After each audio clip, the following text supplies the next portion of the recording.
Hello，大家好，我是維克，歡迎來到這集的節目。這個昨天啊，哇，可真的是太熱鬧了哦！這個虎王 Squabble 真的交易到了道奇。那消息出來的當下，坦白說我是有點空白的，整個空白，一直去查說，這個消息到底是不是真的？因為畢竟這幾天這個消息傳的是滿天飛啦哦，所以還是得查一下這個消息到底是否正確這樣子。那麼在經過多方確認之後呢，才真的相信 Squabble 來到道奇的。那麼今天這集呢，也收集了一些就是各方的一些看法啦，當然還有我自己的一些想法。那我要先說，就是有看我們頻道的人應該都知道，這是一個長期追蹤道奇賽事的一個頻道。那我不算什麼道奇的一個資深的粉絲啦。那要說的話呢，也可以說是因為大谷來道奇之後才開始追的，然後呢也開始喜歡上這支隊伍這樣子。所以如果說你是非道奇球迷的話呢，可能要跟你說聲抱歉了。雖然我覺得這個比例應該很少才对啦。好，然後今天的畫面呢，我也不會換了，我就把 Freeman 這位打造道奇王朝最重要的推手，也是這次交易呢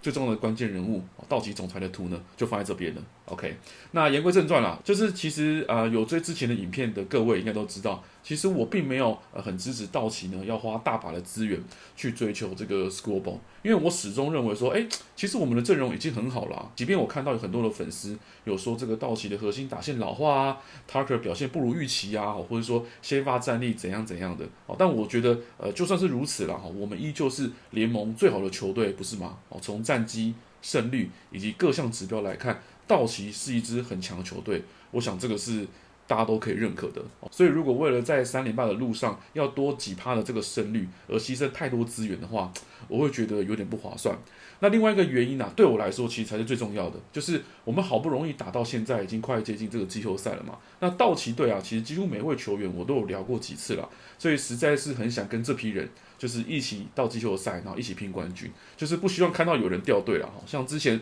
風聲一直在傳的徐恩甚至連 Robo 都被拿上來台面講，那很多人都說你要這樣子才換得到 Squabble， 那這就會讓我很不捨啦，因為我在想，就如果我是這些球員，心裡面得有多難過啊，對不对？就是大家都不想要錯過這個史上最難得的一個3連霸的一個機遇嘛，那都想要成為這其中的一份子，對吧？所以對我來說，為何沒有很支持去追求 Squabble？ 其實更多的呢是感性層面而不是什麼理性的原因。因為我就是以一個球迷的角度在做影片或是在看這支球隊，而不是什麼分析師所以如果真的發生有人就是離開了，我就覺得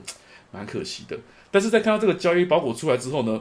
坦白說我是心裡面有點這個怎麼說如釋重負嗎？因為沒有人掉隊，即便損失了幾個就是潛力的新秀，但不過未來是未來，現在是現在。那有了 Squabble 加入，我不會說什麼肯定會拿冠軍這種事情因為我覺得這也是太誇張，也是我蠻不認同，就是不管是國內外網友的一些論點當然他們可能只是稍微激動一點，因為我想說有在看棒球的人應該都很清楚這個完全沒有邏輯嘛，因為去年像道奇跟藍鳥打到 G7， 有好幾次其實道奇都已經站在懸崖邊了，幾乎可以說是藍鳥搞不好已經99.9% 呢已經拿到冠軍了。但不過 Rojas 的老將價值那這個驚天一轟整個倒轉了比賽所以在這種短期的這個賽制裡面我覺得一切本來就都很難說所以不存在什麼一定拿冠軍這種事所以即便有了這個 Squabble 加入，我也不覺得就是說一定會拿到冠軍，只是說你會增加那個幾率而已。我覺得沒有必要大驚小怪啦。那麼最後我想說的是，就是不管 Squabble 今天被交易過來有被多少人討厭、嫉妒或者說不爽也可以啦，但在我的看法裡面，其實這件事情還蠻單純的，也是道奇總管他一直在講的，就是說他們做了這一切，其實都只是為了那群每天支持道奇的球迷而已。沒有球迷的支持，這一切根本就辦不到。沒有球迷的支持，我們也沒有底氣去做這些大膽的決定。因為大家要知道，這幾筆這個巨額交易的背後，其實隱藏的風險相對來說呢是更高的。你可以看看 Tucker， 看看 Diaz， 光是這兩位的交易背後的風險，我想大家都可以自行想象得到。所以球團為什麼甘願砸重金去扛這些風險？很簡單嘛，就是因為有一群超級死忠的球迷，而且呢不只是在洛杉矶，還有來自世界各地的這個道奇的球迷都在背後支持着這支球隊。那這就是為什麼球隊敢做這些決定的原因啦，因為他們在回饋球迷的期待。我覺得就這樣而已。那至於你支持的球隊為什麼不做這些事情，你應該去問他們，對不对？而不是來指責那些願意承擔風險的球隊。大市場的球隊，我相信不是只有道奇對，很多大市場的球隊，他們絕對有這個能力或者說資本去做這些事情，但他們沒有做到而已，就是這麼簡單。那也不用去檢討說他們能不能做，或是值不值得做。我相信相信他們都是辦得到的，只不過在評估風險過後所做的決定不一樣而已。就是這樣子。那至於2027封館啊，有沒有 MLB 看？我覺得這也是有點不知所云的問題了哦。因為會有人會比老闆或是聯盟還急的嗎？因為他們封館就是虧錢吶，那球迷只是沒球看而已啊。對，你也沒有什麼實質的損失，不是嗎？哦，所以我認為這些言論啊，某種程度上來說，只是針對這個交易在抒發一些情緒啊，或者在煽風點火而已。哦，純粹只是